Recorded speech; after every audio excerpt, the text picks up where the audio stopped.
আসসালামু আলাইকুম। আশা করি সবাই ভালো আছেন। এই যে সকাল বিকালে যে সরে দেখাইতেছি, এর মাঝে আমি কিছু কথা বলবো। যারা জাদুগ্রস্ত তারপর আমি দু একটা লক্ষণ বলবো, তারা মন দিয়ে কথাটি শুনবেন। যারা জাদুগ্রস্ত তারা মনে করেন যে সারা শরীর জ্বালাপোড়া করবো, নাভির এই জায়গায় চিং চিং করে ব্যথা করবো, অস্থিরতা লাগবো, মানে যে রোডা বাইরে গেলো, কাউরে বুঝাইতে পারবো না। মানে তার এমন অবস্থা হইব, তাহলে কিছু বুঝাইতে পারবো না, কিন্তু নিজেই জেলে ফিরে ছাই যাইব।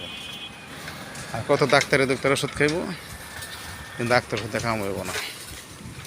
ভালো কোনো নিকটে যাইবেন, যারা ভালো, যারা হুদে কবিরাজি করে, হাজিরা দেখতে পারে, তাদের মাধ্যমে যে হাজিরা দেখা, হাজিরা বলতে কি, ডাক্তাররা যেমন চেক করে দেখে আলোচনা করে, সেরকম কোনো আয়তে কিছু কিছু আয়ত আছে, আয়তে পরীক্ষা করা যায় আসলে আমাদের কী হয়েছে, কী সমস্যাটা হয়েছে, জাদুর সমস্যা, জিনের সমস্যা, শয়তানের সমস্যা, কী সমস্যা, সব এগুলো ধরা পড়ে। আসসালামু আলাইকুম।